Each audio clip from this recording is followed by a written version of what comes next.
Hi there, this is Mathematics Alive, Algebra Lesson 25, Uniform Motion Problems.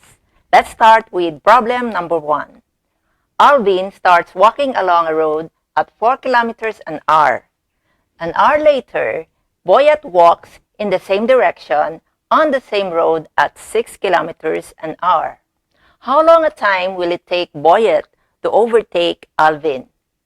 How far from the starting point will Boyet overtake Alvin? So let's see the illustration here. Here is Alvin, and he walked along the same road with Boyet, but he had a head start of 1 hour. And then after 1 hour, Boyet started to follow Alvin.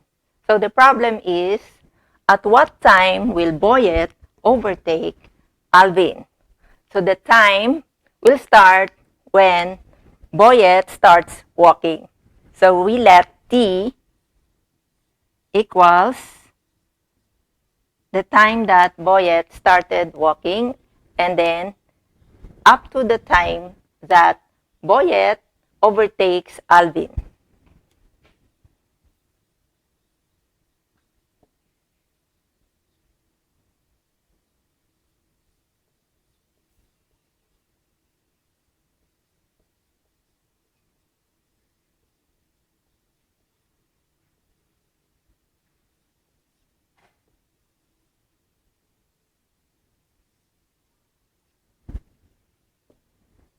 Okay, and we will put this data in a table form. So here is Alvin. The rate of Alvin is 4 kilometers an hour, and the rate of Boyet is 6 kilometers an hour. And the time of Boyet is t. The time of Alvin is t plus 1 because he was ahead of Boyet by 1 hour.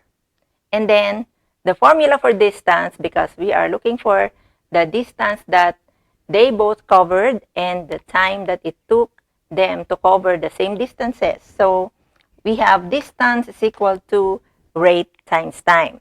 So if we look at the illustration, by the time Boyet overtakes Alvin, they would have covered the same distances.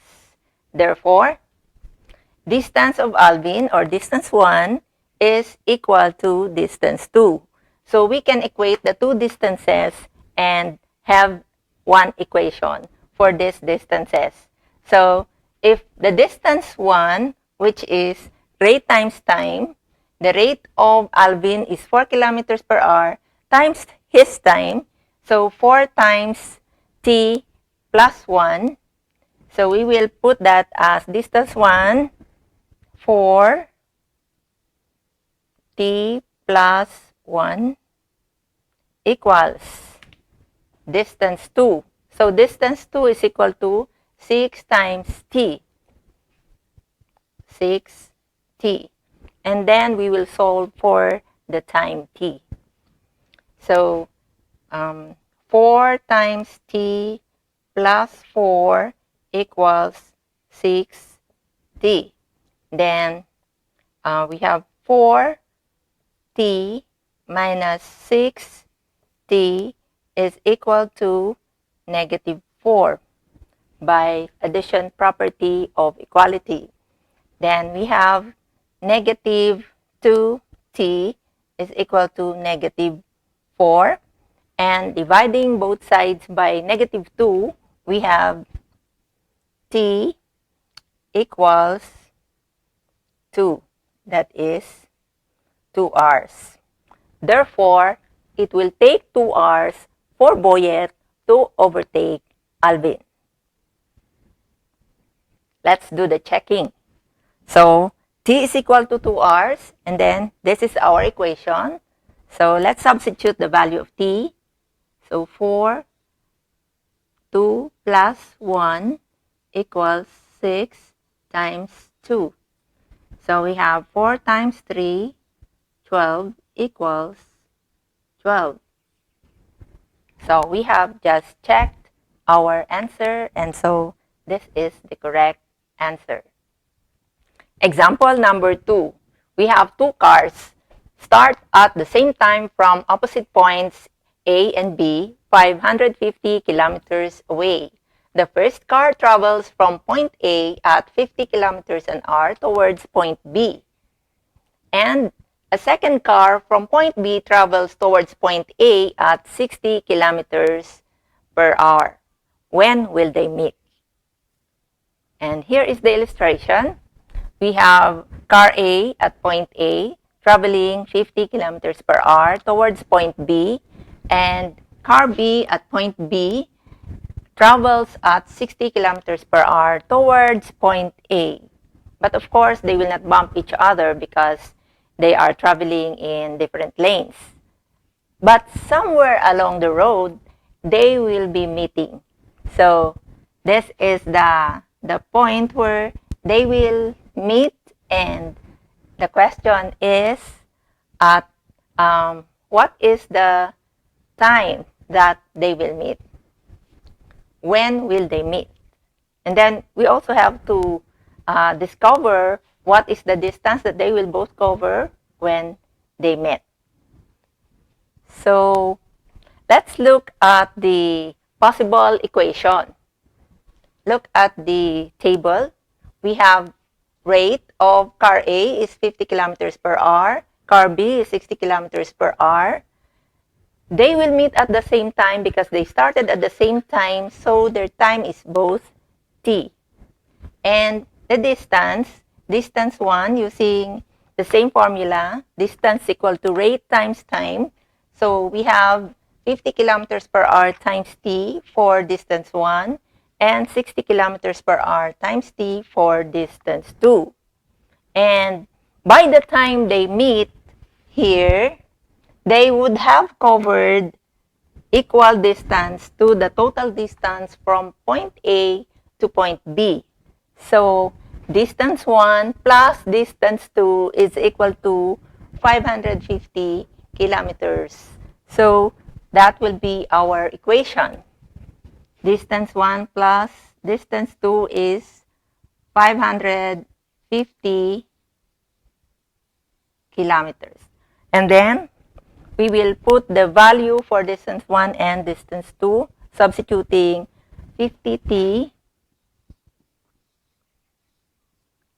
plus 60t is equal to 550 kilometers. So we have 50 plus 60 is equal to 110. T is equal to 550 kilometers. So dividing both sides by 110,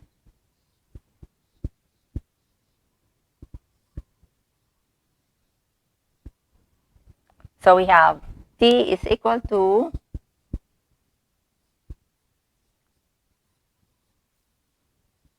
5 hours. So after traveling for 5 hours, they will meet at some point along the road. Now, let's check. Using the same equation, we have 50 times 5 plus 60 times 5 equals 550. So we have 250 plus 300 equals 550. 550 equals 550. Check. So our time is correct. For our example number 3, we have two trains start from the same station and travel in opposite directions. Train A travels at an average of 45 kilometers an hour, while train B travels at 60 kilometers per hour. In how many hours will they be 420 kilometers apart? And here is the illustration. We have a train station here, and two trains, A and B, travels in opposite directions. And Our problem is to know at what time they will be 420 kilometers apart, given that they have different rates.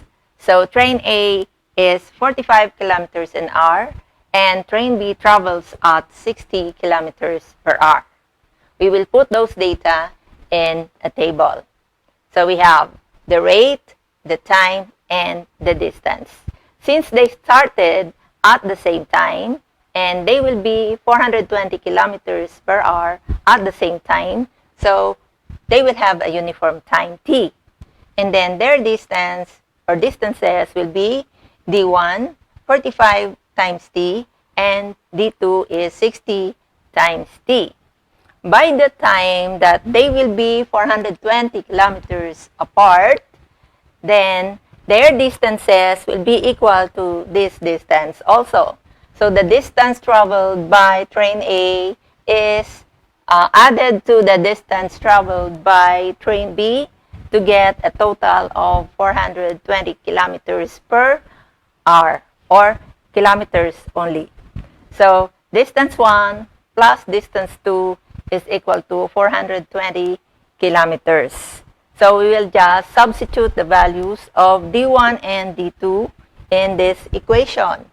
And we have 45 t plus 60 t is equal to 420 kilometers. So we have 105 t is equal to 420 kilometers.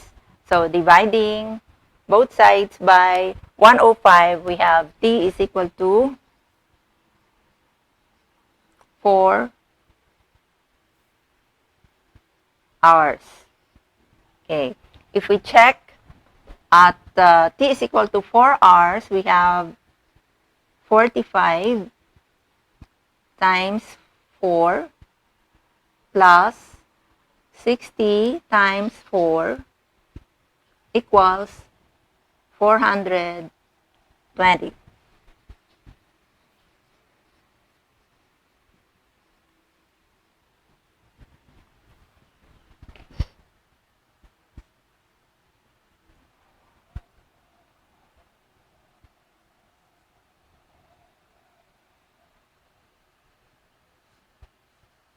$180 plus 60 times 4,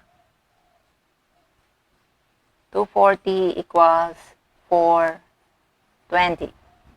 So we have 420 equals 420. Therefore, the time that we got is the correct time. For our last example, we have a motorboat travels at the rate of 9 miles per hour, and after 3 hours, another motorboat traveling 18 miles per hour starts out from the same place to overtake the first one. In how many hours will the second boat overtake the first? And here is our illustration. We have the first boat, which traveled at 9 miles per hour, had a head start of 3 hours. So it traveled first, and then boat B followed suit from the same place after 3 hours, but it traveled at double the speed. So it has 18 miles per hour rate. Here is our table of values. We have the rate for the two boats and the time and the distance covered. So since boat A traveled ahead by 3 hours, we will add 3 hours to the time. And then let T be the time that boat B will be able to overtake boat A. So that is our T. And by the time that boat B overtakes boat A, they would have covered the same distances. So we can say that distance 1 is equal to distance 2. And this will be our equation. So we have 9 times t plus 3 equals 18t. And 9t plus 27 equals 18t. And we will add negative 9 to both sides. So we have 27 equals 18t minus 9t equals 9t. Dividing both sides by 9, we have t equals 3.